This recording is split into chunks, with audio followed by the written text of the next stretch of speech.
Question of the day, so how do you go out to events and have fun when you're not drinking and it seems like everybody else is? So 3 quick tips that will help you with that, because it's so tough sometimes. You can have the right motivation, everything can be in order, but if you don't know how to have a good time when drinking, it's easy to slide back into that because you're like, well, God, this sucks, right? I'm standing here in the corner and I'm not talking to anybody. I want to have fun.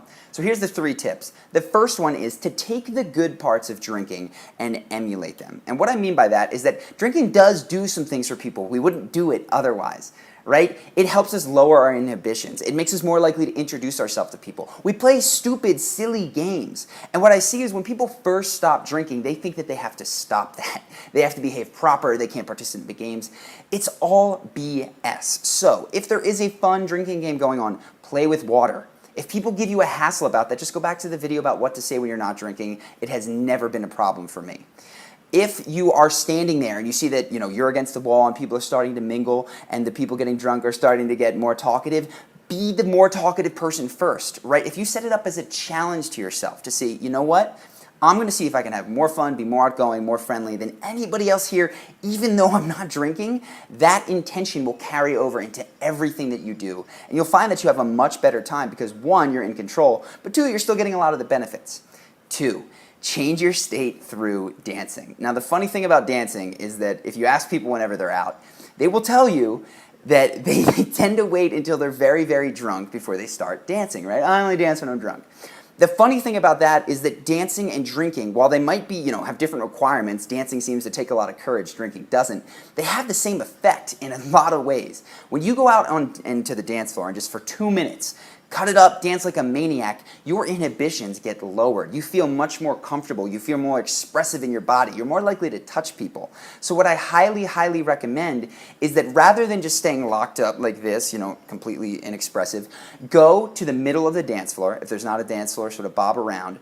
Find a spot where you feel comfortable. That can be being seen by lots of people. It might be being seen by nobody in the very center. But for 2 minutes, take your friends, get a circle, and set up like a dance party goof-off challenge thing, right? Where you just mess around and everybody jumps in the middle and does a ridiculous move and stay there for 2 minutes while dancing a ton. Not just bobbing back and forth, but getting your elbows off at the sides, moving your hands. What you will find, and Amy Cuddy, a scientist at Harvard, did a study on this, is that when you move your body and you put it into what they call a power pose, that's the standing confident.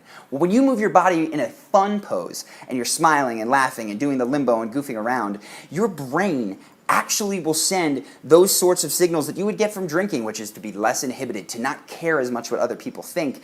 And after only 2 minutes, you will start to feel differently than you did when you walked onto that dance floor. It is awesome. It carries over for a long, long time, and sometimes through the duration of the day, event, or night, or wherever you're at. So make sure that you get into your body, you get expressive, man. When you stand against the wall, you sabotage yourself. And the third thing that it might feel a little bit counterintuitive, but it's to stop going to events that suck. Right? Don't go to events where the entire point of it is to get drunk, and there's no way to have fun there unless you're drinking. And there are bars like this, there are some even sporting events that are like this, where nobody cares about the game and the entire purpose is just to drink. If people invite you to those, you can still go, but what I would recommend is a counteroffer. To say, hey man, I can't make it today, but I was looking at paintball next weekend, do you want to come? Or say, hey man, I can't make it to that, but I'm getting a group together to do dinner at my place on Thursday, are you in? And when you start to get more creative like that, well, guess what? You're doing fun events that people are going to enjoy way more because you don't need to be sloshed to do it.